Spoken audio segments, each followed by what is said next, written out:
Michael got it spot on. Nice. Alrighty. Well, welcome everyone to tonight's virtual tasting. We're joined by my very good friend, Scott Farrow, who is lucky enough to be the distributor of North Star whiskies in Australia. So he's responsible for us having these tasty drams tonight. We've got a lovely lineup, which includes an Annandale whiskey, which is a new distillery, well, newish, I suppose now, but we don't see it often at all. So I'm very excited for you to all try it if this is your first one. Unfortunately, Ian Croucher couldn't join us tonight. He's currently in Campbelltown working on the distillery, and we will chat a little bit about Dalriata Distillery later on as well. Before we get underway, usual housekeeping. Before I hand over to Scott, we recommend having 6 glasses, so you can go back and compare each dram if you have the glassware for it. As usual, please don't drive after this. All but one is cask strength, so definitely a boozy one tonight. All of our tastings are recorded as well for anyone who can't join us or who wants to watch it back.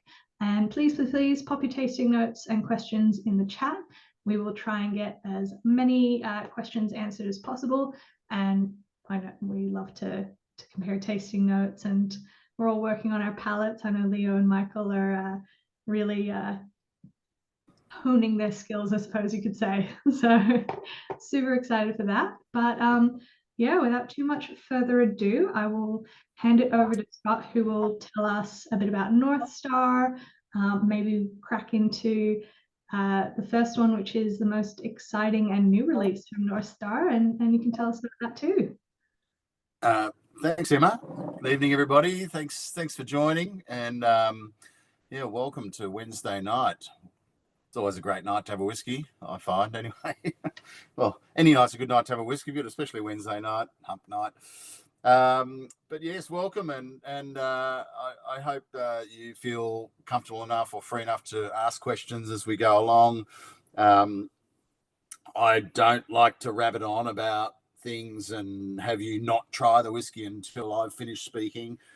We're completely informal in that respect, and I would highly encourage you to nose, drink, enjoy the whiskey that you have in your hand whilst we talk through the 6 that we've got on taste tonight. So I'll sort of jump in and jump back all at the same time. So I mean, the first whiskey that we're having tonight is Taro number 2. The Taro series is a 6-part series which Ian has put together. They're blended Scotch, and they're all parcels of Edrington blends, which Ian has been very fortunate to have been able to secure for himself. And I can tell you that there is some incredible blends in amongst all of the parcels that he's got. And I love the blends. I mean, I love single malt, but I especially love blends because I think they tell a story beyond just that singular moment in time. And these taros are certainly sort of part of that whole idea of a bigger story than just one cask at one moment. Has anybody tried the Taro number 1? The Taro number 1 was a 6-year-old at 57%. Which was just absolutely delicious. You rarely see those sorts of blends and at such a high ABV. So it was really interesting and delicious, high cask strength blended Scotch. This one is lower at 5.5, but it's also 12 years old. And so they were sort of two sort of contrasting blends, but equally delicious in their own right. This one has a higher malt content than the first one did. I think the first one was something like 85 grain, 15 malt, and I think this one's 2080 or 2575. Can't remember. I'm sorry, I don't have a bottle. They've all sold out, and I have nothing. And the reason that they've sort of been quite popular, 3 reasons. And I think, you know, when we jump back into talking about North Star in a moment, the three key reasons these ones have sold out is they're fun, they're very affordable, and they're super tasty. And there's probably a fourth one as well with this lot, and that's that they're collectible, because there's a 6-part series. So obviously there's a lot of people who are keen to collect the 6 of them. So yeah, when the second one came, they sort of shot off the shelves. Interestingly, the first one hadn't sold out everywhere, but we did have a bit more of that. But yeah, the second one, I don't know if anyone's got any at the moment anymore.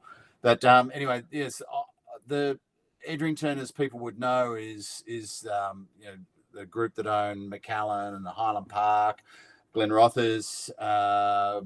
They did own Glenturret.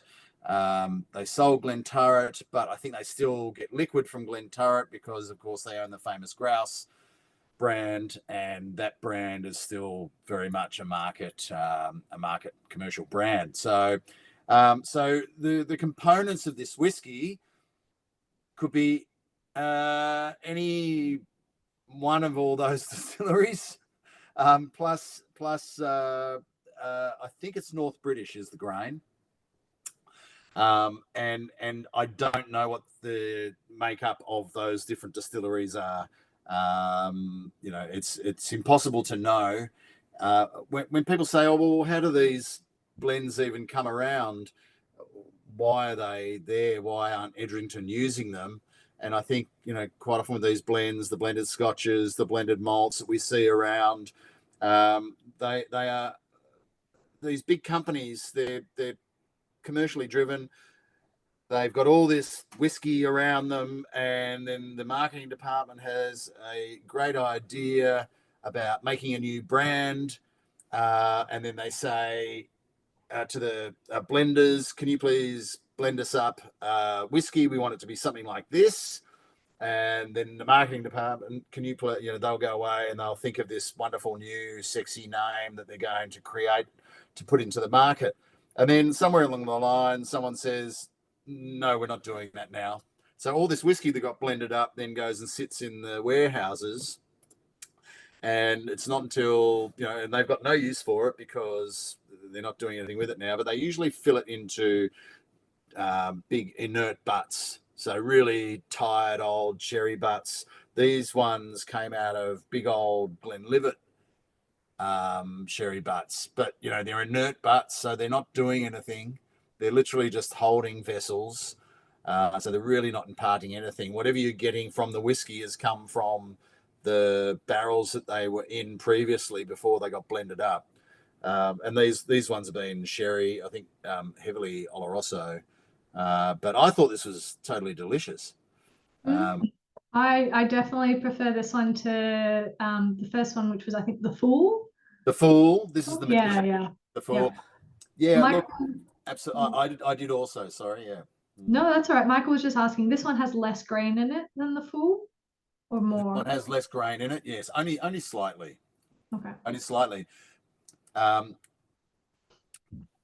I don't think that I don't think you can sort of tell how slightly, because of the age on the and you never know. Well, what was 12 years old? Was it the grain? Was it the the malts? I mean, who knows? We don't know, but it is definitely quite a different drink to the other one. But interestingly, a lot of people are like, "Oh no, I love the number one because it's 57%." Yeah. But yeah, I think so yeah, as a series, it's going to be tarot cards. Every one of them is a picture of somebody who works in Ian's business. Number one, the Fool, that was a picture of him. That's his face on the character. Number two, I think, is James, who's the warehouse manager. Sorry, I'm talking about number one and number two, and actually just in the tarot series. So we're number two, whiskey number one, but number two release in the tarot series. Yeah. Got David joining us last minute, so filling in on the number, but we're only on the first one, and I would love to hear what you guys are kind of tasting, because as soon as I poured it into the glass, I just got this whiff of cinnamon donuts. Not like bougie fancy cinnamon donuts, but like just those easygoing ones you get at like the servo or something like that. You know, you buy a bag for $2 and it's the greatest thing ever. But yeah, like I was saying before, I very, very much am into this one over the fall. You said that there was going to be 6 in the series. He didn't want to commit to a playing card style situation. Like Yeah. Look, I think it's not like it's something that hasn't been done before, and it's a bit of a favourite, I think, in the whiskey industry. This sort of idea of doing playing cards. It's been a number of people who have done them. Obviously, Chichibu being probably the most famous. I would suggest globally, anyway. But look, Ian's not short of creative ideas, and I think but he also takes inspiration. I think one of the things about Ian, and just to explain the hat, because you're not getting Ian, he's a bit of a fool, bit of a joker, and these are his hats. I only ever wear them at his tastings. Uh, so because he's not on, I'm wearing the hat. That's the price that I have to pay. But yeah, so just sort of around that. So the fun part is the branding, the accessibility is the price pointing. I mean, these all are going to be sold at around that $100 mark. For limited edition, fantastic whiskey, and then and then great tasting whiskey. I mean, Ian's built a reputation with North Star over the last 6 odd years that he's been releasing whiskey now. That this is what he does. North Star was created by Ian essentially to give people, the average person access to really great whiskey at a very affordable price, very accessible price pointing. I mean, that's becoming harder and harder for him to do now, but certainly 6 or 7 years ago when he first started North Star, he burst onto the scene when independent bottlers, really, if you're talking about global independent bottlers back then, you're really only talking about the big names, Gordon MacPhail and Signatory and Adelphi and those sort of big names. So for him to come out 7 years ago and say, hey, I'm just this guy who really wants to share my love of whiskey, and so I've created this brand and business around that ethos. He's made his mark forever on that. So that's what the tarot is. Sort of really speaks to his ethos around those points. yeah, I remember when he came to Melbourne, he was sort of saying how the whole company started off, and I think there was this Macallan cask or like a blended Macallan cask, and he was like, no one wants to get their hands on this, but I think it's the greatest thing ever. And he had to like scramble and put all his business legal stuff together in like 3 days just to buy this cask and sell it. Yeah, it was actually what gave him the opportunity to build the company that he's got today. It was actually the equivalent of about I think 200,000 bottles. So that was how much liquid there was. He said he wanted to start an independent bottling company, and he knew some people. He knew Mr. Morrison from the Morrison family, by more fame. He knew them. He had a contact with the family, and they said, "Look, I can give you an appointment with Mr. Morrison." And Mr. Morrison said, "Are you serious?" And he said, "Yep, I'm really serious." "Okay, well, I'm going to set a meeting up for you, so you can go and buy some whiskey. So I hope you are serious." "Yeah, I'm serious." So he sent him along to Edrington. This was his very first big purchase for North Star. He sent him along to Edrington, and the guy in the Edrington sales team and the director or something I think he tried to scare him as a young guy who was coming in and said, "Okay, well, we've got a parcel here for you, and he can try it." And he tried it, and you're right, it was rich with Macallan and Highland Park, I think, and what have you. And he said, well, I've got this parcel for you, and would you buy it? Would you like it? And it was the equivalent of 200,000 bottles, and he didn't have the money. And he's looked at the guy, and in his head he just thought, well, this is my moment. I can't say no otherwise. So he said yes, and then walked out of the office and realised that he had no way of paying for it. He had no customers. He didn't know anything, and he went and sat in his car and rang his wife and said, I think I've made a terrible mistake. He didn't want to lose face, so he said yes. But he got on the phone and he rang all of his global customers, because previously he'd been working for a global whiskey company, and everyone he rang said yes, we'll get behind you and we'll buy a parcel off you. And then he managed to get people to pay him up front, and then so yeah, that was his start. And Yeah, crazy stuff. Crazy stuff. Shall we move on to that Tara is so quaffable, and yeah, Leah's right. Very drinkable. Shane's getting caramel and vanilla. Leah's getting citrusy. Michael's getting a bit of peppery spice. I know what you mean, like a cashew pepper. But we might move on to the Linkwood, and we can kind of talk more perhaps about how Ian selects his casks, because like you were saying, it's hard to get a lot of barrels and whatnot at a good price point as well. Look, it's sort of getting to the point now where and you guys, I mean, being on this tasting tonight, and I'm sure most of you, if not all of you, are not unfamiliar with the world of whiskey and whiskey prices and what is available on the market. What's going on? There's age statements are getting lower, but prices are getting higher. There's a lot of whiskey getting around that's finished. It's not sort of what it was fully matured in. These are all indicators of what's going on. I mean, once upon a time, and I'll defer to Adelphi because I know the owners of Adelphi well. They used to knock whiskey back all the time. It was they would only of all the whiskey they were offered, they would review, and they would only choose something like 6% of the casks they were offered. They said that does not happen anymore. They don't get offered that whiskey anymore. You look at all the bottlers like Gordon MacPhail and Adelphi and Signatory, what they're doing, Cadenheads, what they're doing with how they're marketing their products to market. Everything's, they're doing a lot less at single cask strength. There's a lot of 46%.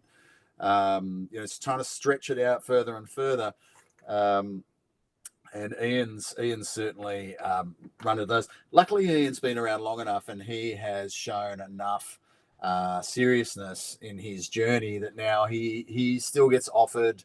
There's a bit of a pecking order in Scotland around who gets offered what and when they get offered it and what they are expected to pay for it. And Ian's sort of sitting at the top of the tree. He's been around long enough now and given enough of his dollars to the right people to move enough of the. Because if you're going to Diageo or Pernod or Edrington and saying, "Oh, please, can I buy some whiskey from you?" Most of the time they're going to say, "Well, not really," or if it's okay, but here we're going to give you this. This is what you can buy off us. And it might be the rubbish of what they've got, the least quality, the highest price, and that's how they test you. I mean, this is how it works. They test you out. What are you capable of doing?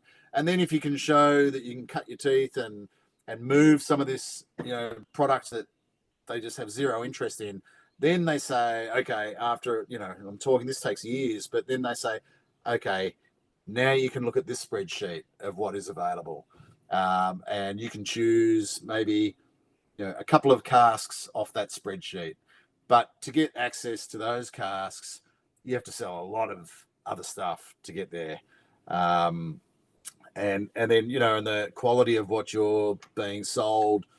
I see it all the time now, you know, for sale, and a lot of new independent bottlers, and I see what they've got, and I just see it as it's Diageo staple product, low age statement. They've got it, and then they've dumped it into some sherry casks or wine casks to try and, you know, build it up a little bit, give it some sort of character or taste. Some can do that well, but yeah. But anyway, this is a 10-year-old Linkwood, which Ian has bottled, and it's a full maturation in an Oloroso Hogshead, so it's not finished, and at 53.5%. I'm surprised it's full maturation because it's Yeah, so crazy light in color. It must have yeah, been really light, I would say, and also being a careful. Hogshead, a sherry Yeah. Hogshead, that it is. You know, the sherry industry, they're not known for using hogsheads. Mm. So I would say that hogshead has been used in Scotland previously, and then filled up with Linkwood new make at some point, and then fully matured for the 10 years in that Oloroso hogshead. That would be my guess. Yeah.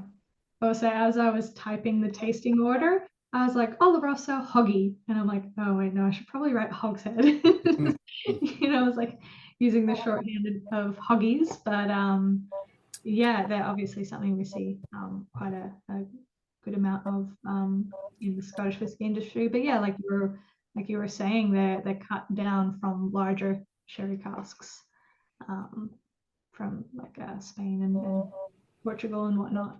I'm loving the tasting notes because I'm getting this like lemongrass thing and like a little bit of lemon curd. Leo's getting like some biscuity caramel and some grassy herbaceous notes. Michael, fresh grown mown grass and leatherwood honey. David, I love the meringue lemon sugar note. It's very much the meringue you get on a lemon meringue pie, but if you just didn't eat the pie. You know, that like hint of lemon that like permeates through a lemon meringue pie. If I could eat one, I can't really eat one. I shouldn't, but I do. Very, very drinkable. Yes, 7/3 fill, absolutely, maybe. But yeah, very drinkable. I mean, I love Linkwood.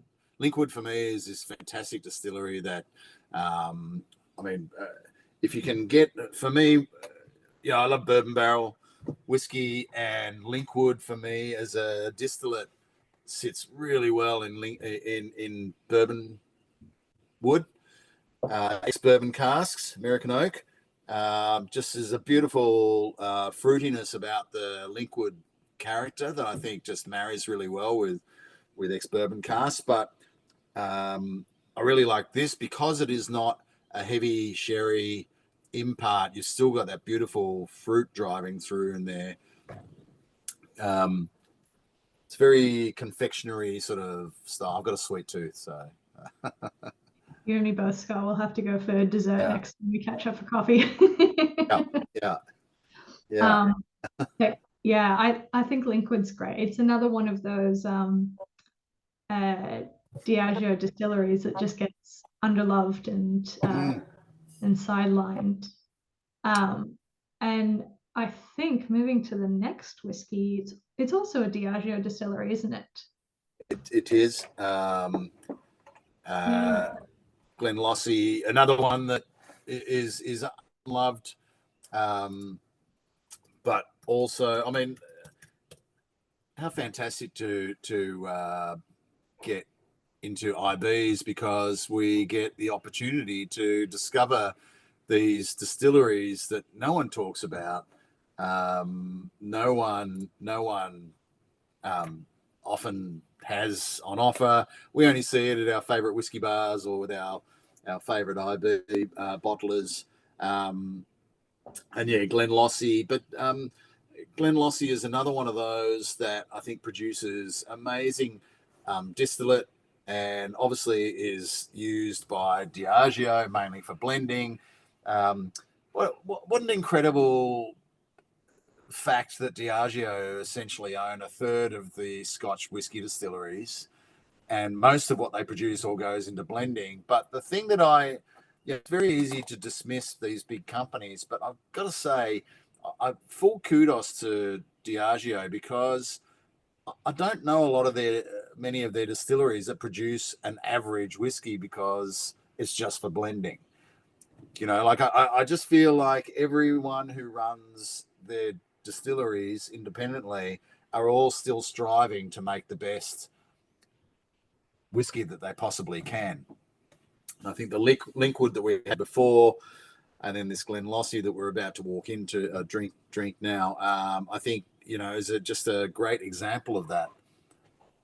Yeah, Glenlossie's always been one of my favorite distilleries, and especially when it gets that 20 years and older mark, because I believe it is used quite a bit in the blue label and stuff. So you can find higher age statements as well, but it's such a pretty whiskey. The longer it matures, the prettier, more delicate it gets. It's crazy. Yes, unfortunately, this one's only 11 years old, not 21 years old, but that also is reflected in the pricing. This was 4 bourbon refill Octaves. So, and not finished. It was, I don't know where, sometimes these distilleries are doing little experiments, and they might just use some Octaves, and they're sitting on this, surround, and the warehouse manager goes, "Oh, let's clear those out. We'll put those on the list for anybody that we're offering to." And Ian's bought them.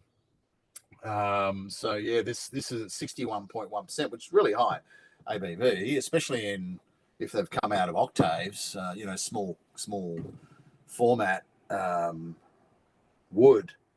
They must have been very tight barrels. But I mean, on the nose, if I didn't know, I'd say, oh, this has got to be sherry. But it's got this this kind of like pimento berry allspice. There's like a baking spices thing, but this like white pepper kind of baking spices, as Leo says, a mahustive assault on the nose. I hope I'm pronouncing that correctly, Leo. Yeah, it's very big on the nose, but you still get all that like white sugar kind of coming through as well, like that sweetness. I don't know, for me it definitely doesn't drink. 61%, I forgot it was that high ABV. I think you're definitely getting that like peppery spice, but it's flavorful, not burning in the way that, no. ABV sometimes can be. Is this anyone's first Glenlossie? Oh, quite a few. Noel, Dave, and David. Yeah. It's definitely, like I said before, one of those underloved distilleries that just gets sidelined. It does have a flora and fauna release, which I haven't personally tried, I don't think. I can't remember trying it. All the Glenlossie standouts for me have been unfortunately quite old, but still very price accessible. But yeah, such a like weirdly delicate, despite the youth of it and the ABV, all the things it has working against it. It's still very delicate. Interestingly, the Glenlossies that are usually bottled by the likes of Signatory, Gordon MacPhail, are usually at 46%. So it's even quite unusual for a Glenlossie to be seen at this sort of ABV. Yeah. Yeah, probably outside of the SMWS, they probably, even then they're bottling around 50, 53-ish. Yeah. But yeah, I distinctly remember there's it's German or Dutch independent bottler called The Ultimate, I think it's called. Gosh, it's so old now. I've never seen a bottle since Whiskey and Helmet. And they had a 20-year-old and it was bottled at like 43%, and just before. So yeah. Yeah, I think people who are familiar with Glenlossie have snapped this up because it's actually not that often you see it around, and also again they produce a really beautiful distillate, and I mean when you can bottle something at 61% and it's still very drinkable, and quite an interesting dram also. I mean every time I bring this back to my nose and it sort of reveals itself differently as well. Yeah. Yeah.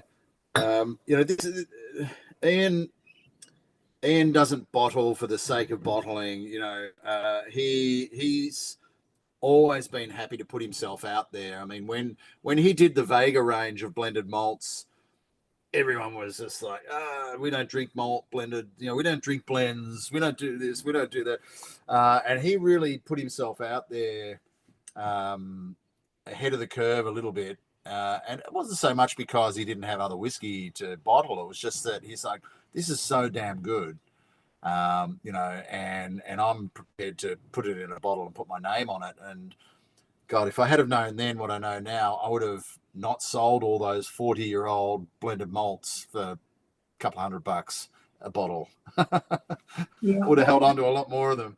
I mean, they were Hoarded them.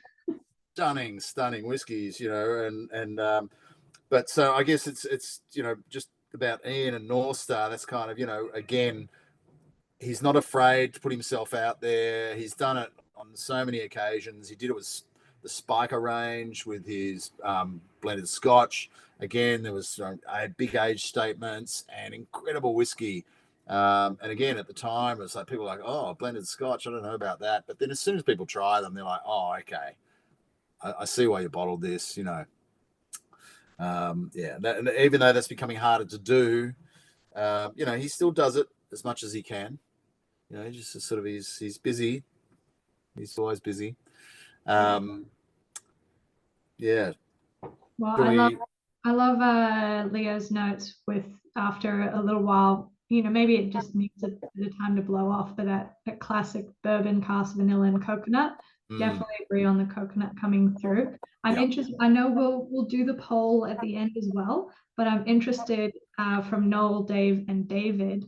This being your first Lossie, into it, feeling into it. Yeah. Definitely reach for it again. Dave's uncertain. Fair enough. That's all right. Just wanted to suss it out. And I will be polling the whole room on the Annandale as well. I'm super curious about that. But in the meantime, considering as well, speaking so much about Adelphi, we might move on to whiskey number 4, which is Adelphi adjacent. Put this in your glass and start sort of nosing and everything else. And while you're doing that, I'll just sort of talk about that for a moment because it's really interesting that there was this Adelphi.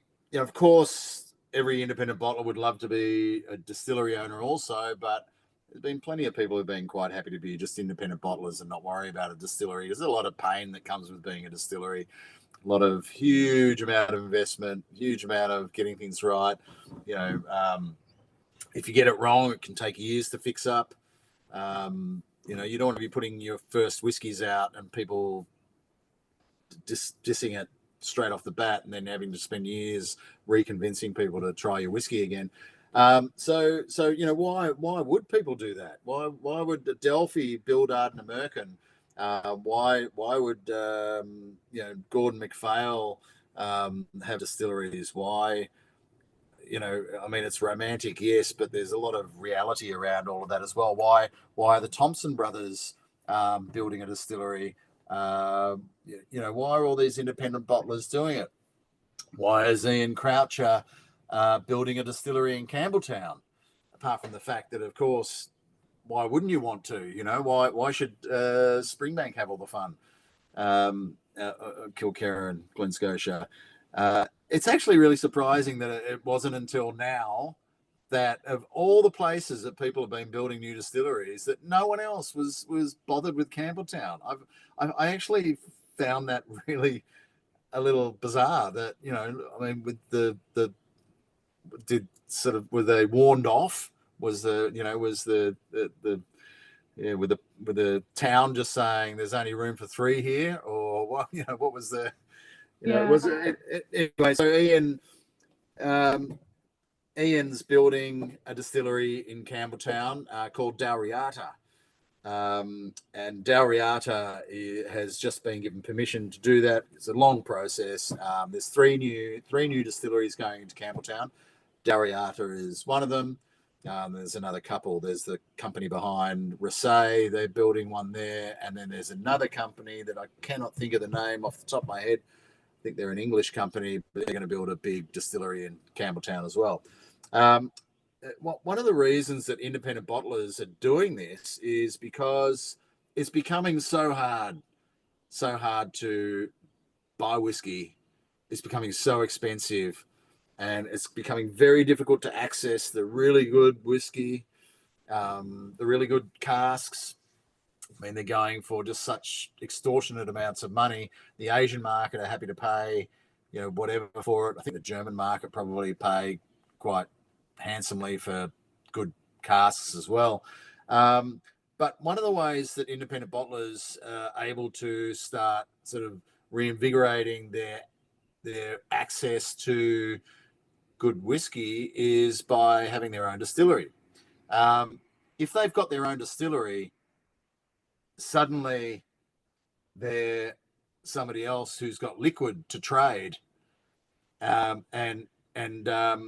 that is what all of these distilleries, these IB bottlers who are now building distilleries, it's like a new key to another door to give them access to new things. And all of a sudden other distilleries, you know, because there's lots of distilleries out there who've got huge amounts of whiskey sitting in their dunnages, the warehouses, that is not their whiskey. It's barrels of this and barrels of that. I mean, last time I was in Scotland and going through the Glenlossie warehouses, it's like, oh my God, there's like, you know, 20-year-old Macallans in here, and there's all these sorts of different whiskies, and they're just like, oh yeah, we, you know, was just a swap for this, or that's just been sitting there for all this time. Who knows how that ended up here?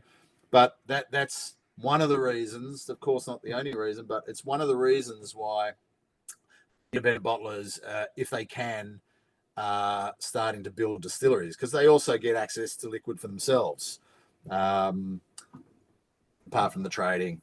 So anyway, Ardnamurchan, of course, is Adelphi's distillery, and this is a cask which Ian bought from them. He has bought all of the casks that he's got from Ardnamurchan as filtered from new make. So he hasn't just been purchasing them matured as they are. He bought them all as they were, and they're laid down, and he released one. I think he might have been the first independent bottler to release an Ardnamurchan a couple of series ago. And then he just released this one. So it's unpeated, completely unpeated, and full Oloroso maturation.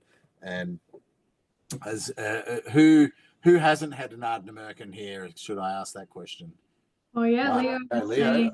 Oh, David, you haven't had one. Okay. Oh, Yeah. Noel, you haven't had one. Okay. Yeah.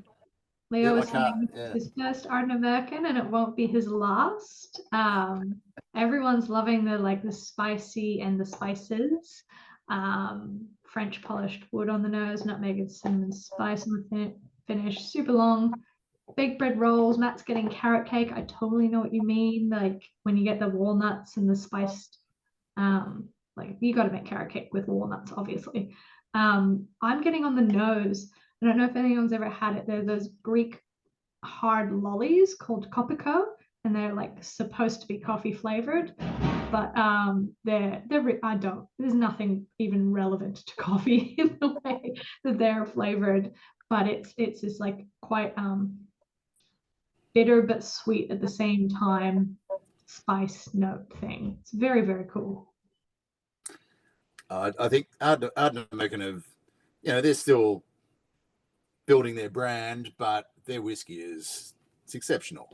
I think they've just like their bottlings. I mean, it would be a terrible thing for such a world-renowned independent bottler who's built a reputation of good liquid in amazing wood, to then have a second-rate distillery. I think they are producing exceptional distillate and using the best wood that they can get, and they're not sparing any expense on that.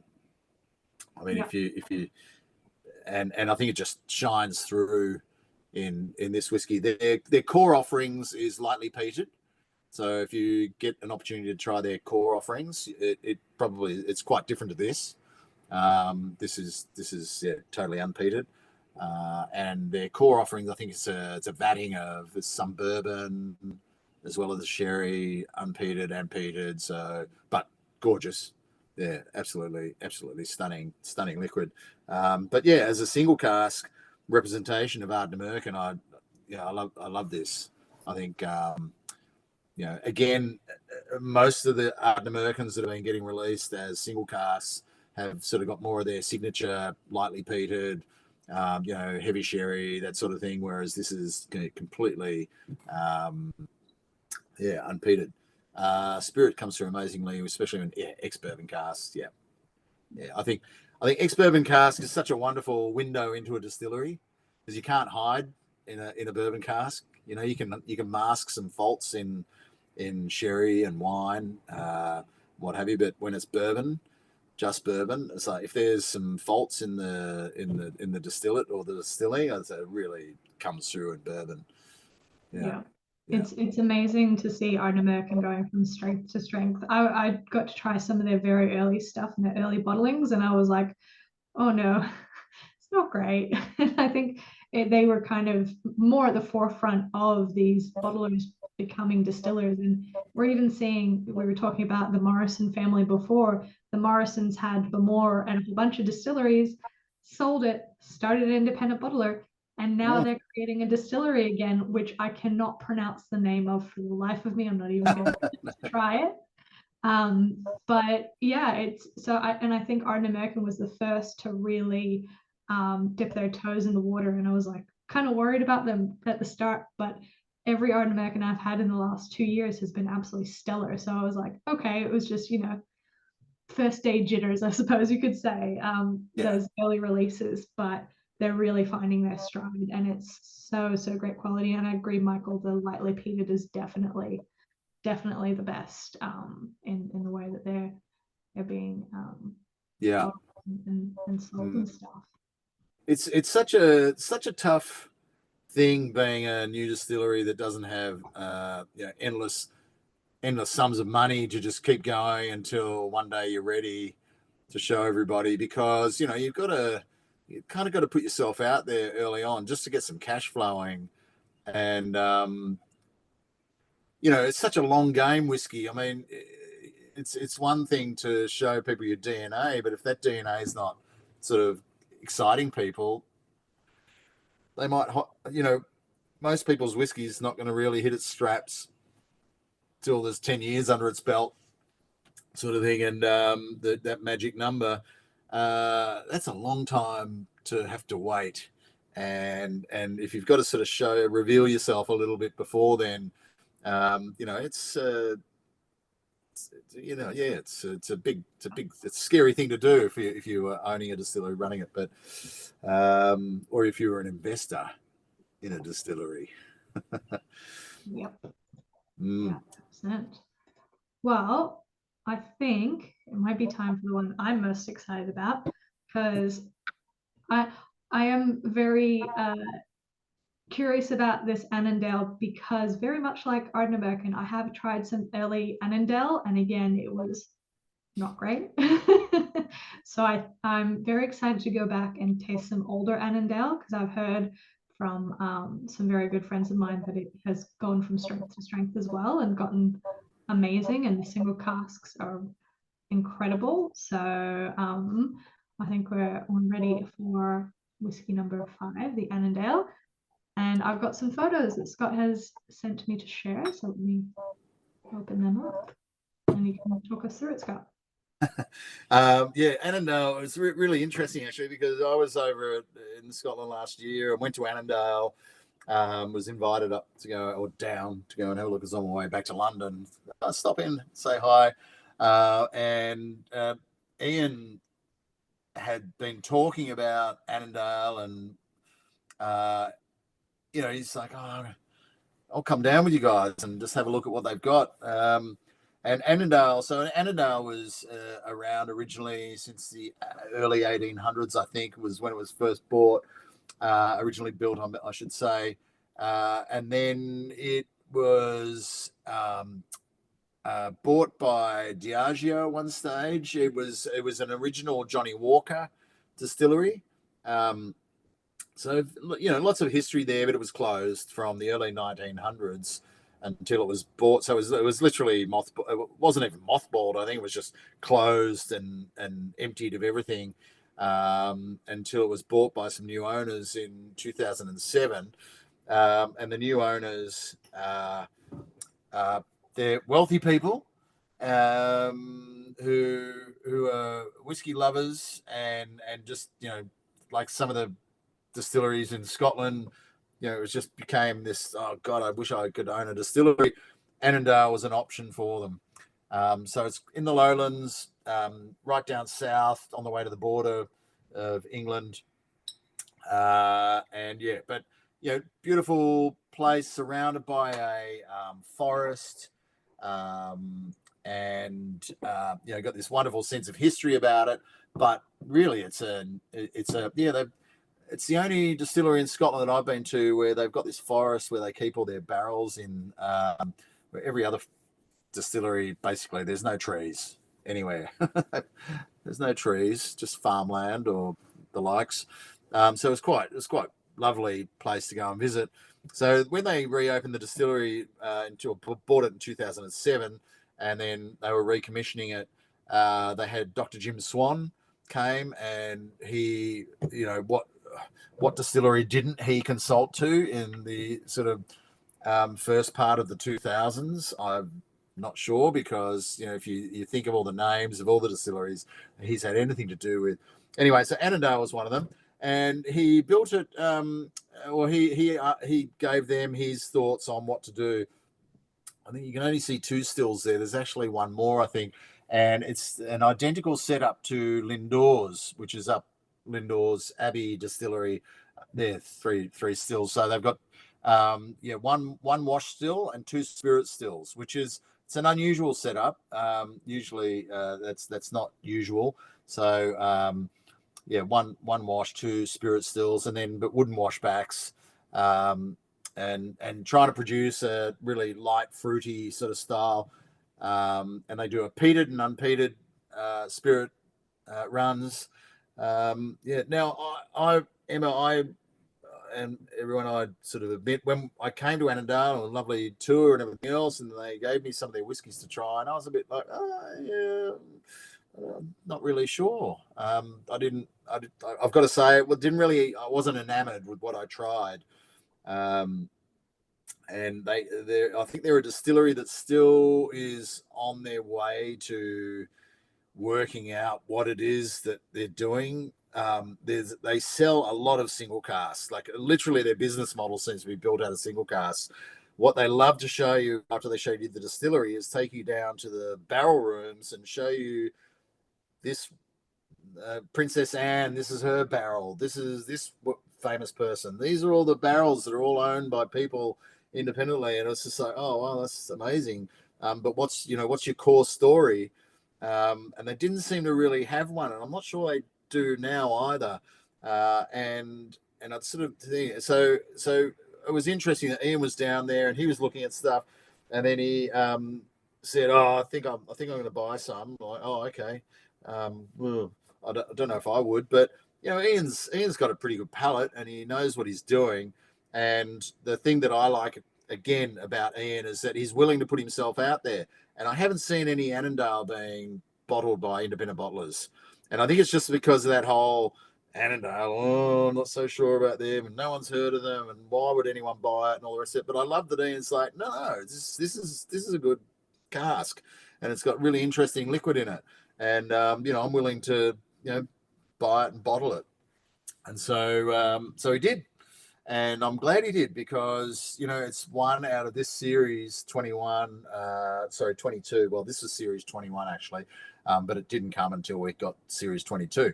And I really like it. I mean, I find it, you know, I want interesting in my whiskey. I want something to think about. I want to be challenged. And I want, you know, I love trying things, and I've enjoyed this one, and I've been sharing this with a few people, and the general consensus I've had from people I know is, oh yeah, no, this is great. This is, yeah, really interesting. Anyway, I'd be interested to hear the thoughts of everybody else.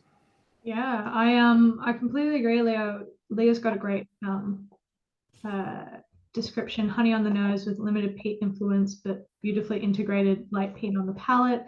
Michael gets Band-Aid on the nose. I do too. It's like I feel like I have a piece of bark, like a paper bark tree, and I poured Lafroig on it, and now I'm just eating it. It's that really woody, oaky, barky, fibrous thing with that dirty Lafroig smoke on it.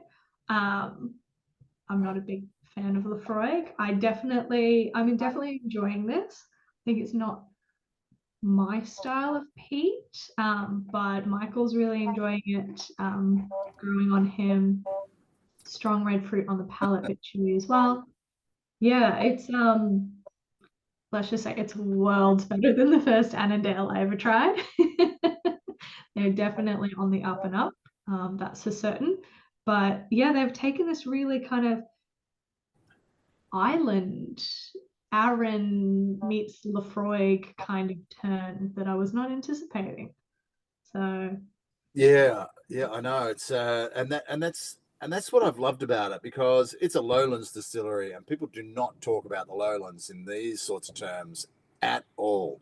You know, and I think if you're going to try and be, you know, try and have some character or something unique to, you know, not just be like everyone else, I think, well, you know, you've got to put yourself out there a bit. And yeah, I think someone said the peat's not overpowering. Yeah, it is a bit more than a hint. Absolutely, it's not what I would call lightly peated.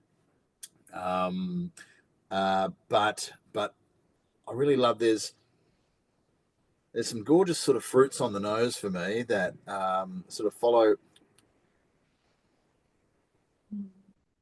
through in the front of the palate, the mid palate. But yeah, that back palate, sort of that peat sort of hangs in there, doesn't it?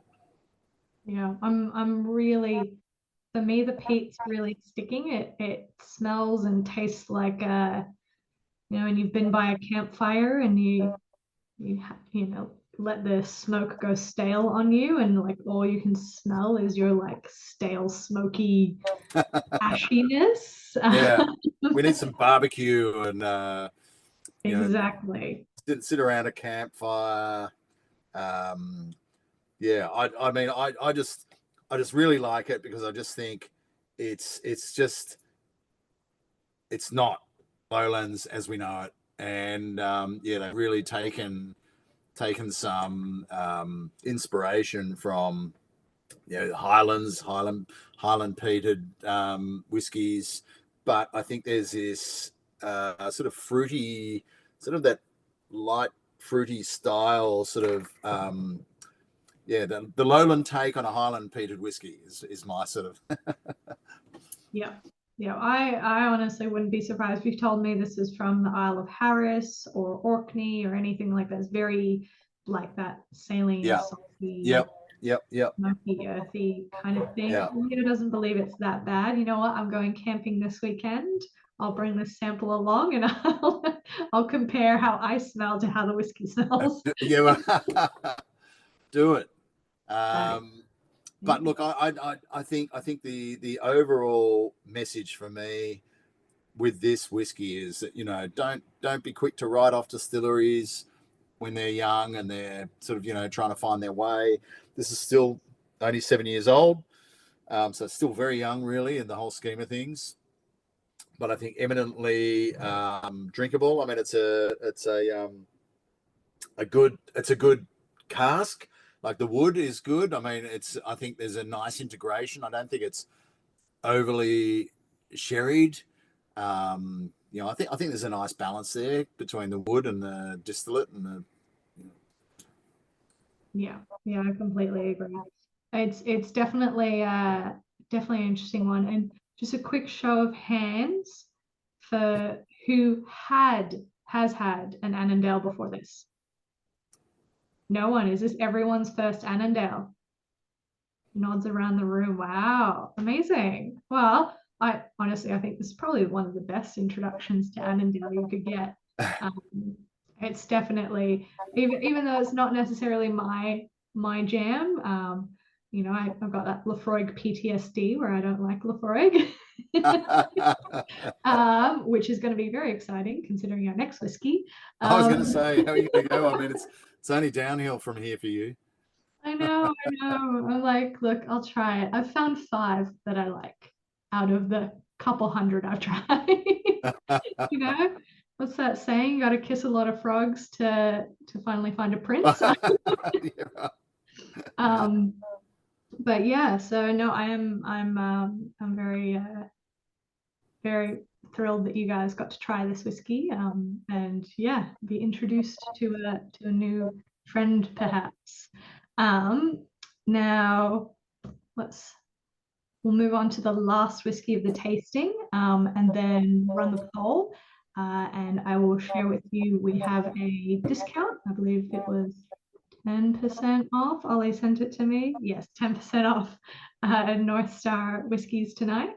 And I'll share the link with everyone as well. Yeah, tell us a little bit about this Williamson. I think it's harder and harder to find and acquire. Sorry. Are they getting harder to acquire? Because I feel like we've seen a lot of Laphroaigs, old and young, recently. Yeah. Well, I mean, this is a Williamson. I couldn't confirm or deny that it's a Laphroaig, but we know what it is. Everything's getting harder to acquire. I mean, I don't know. I mean, clearly what's happening with Laphroaig is that they are not selling casks that you're allowed to call it Laphroaig anymore, which is why you only see Laphroaig on old stuff, or maybe it's Secret Islet. You know, I mean, a lot of all that stuff. I mean, I guess there's not a lot of stuff being called Laphroaig around anywhere at all. But yeah, there's sort of, it looks like there's a lot of young Laphroaig coming out at the moment, which is interesting. I don't know why that is. And it's what else is interesting is that on the independent bottling market, you know, indie bottlers, it's like everybody gets sold the same stuff at the same time, and it's so bizarre that all of a sudden you see, oh, there's a lot of Williamson around at the moment.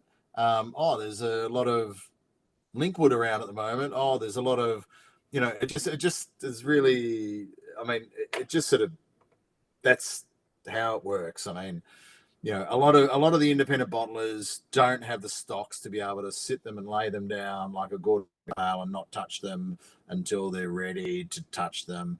A lot of the smaller, newer independent bottlers, they don't have the luxury of the cash or the time to, so they're pretty much buying and selling bottling their casks very quickly within the year that they've purchased them. Which is why you see a lot of stuff getting released at the same time. And I have noticed a lot of Williamson around just at the moment. A lot of the Williamson doesn't necessarily mean that it's a teaspoon Laphroaig, because this is a single cask of Laphroaig. It's not teaspooned with anything, so it's not a blended malt. It's a single malt. PX Sherry Hogshead. Not a lot of the Band-Aids, Iodine seaweed of the Laphroaig. No. Yeah. Is it a Hogshead or is it a Barrique? We might have made a typo. Hogshead. Okay, Yeah. we made a typo then. Sorry about that, guys. Yeah, I agree with Leo. It's not like the typical, but it's so rubbery, like what I imagine a rubber plant smells like. Yeah. That sort of industrial sort of note Yeah. of sorts. But yeah, not a lot of that sort of smash in your face, peat and band-aids. Yeah, it's not your not your peat freak type of Lafroig. I think there's a little more restrained, and not a heavy PX either. So I think it's sort of it's quite restrained on both those points, but quite well balanced also in amongst the distillate and the barrel and the sherry influence for me. So I got to be honest, I'm a bit like you, Emma. Peat is not where I head to often. So if I do, I like it to be less in my face. Oh, look, don't get me wrong. I love peat and whiskey. Yeah, of course. Yeah. Ardberg, I'm slowly coming around to as well. Right. Okay. Have you tried the what was it for discussion, the 8-year-old? Yeah. But I thought that was quite good for an Ardbeg. But anyway, we're off. Got the Anthology Sauternes cask lurking in the background here. Okay. Definitely the sweet tooth coming out again. But yeah, this is really interesting. I love that Michael's getting toffee dark chocolate notes on the nose and stuff like that. It's definitely, is anyone else finding that they're getting that alcohol spice in a way that maybe the Glenlossie didn't have that, despite that? I'm getting definitely a little bit of that. Leo's shaking his head no, like I'm crazy. Yeah, for me, this feels so much spicier on the palate than like the Glenlossie did. But maybe it is that Lafroigness that just doesn't do it for me. Yeah, I think I agree, Leo. I think the finish is a bit of a giveaway. Yeah, but the rest of it is, if you did it blind, I don't think too many people would pick it as Lafroig straight off the bat. Yeah. But again, it's funny. It's one of those bottlings that I think it's sold out everywhere. Other than, I don't know if you guys got one or two left or.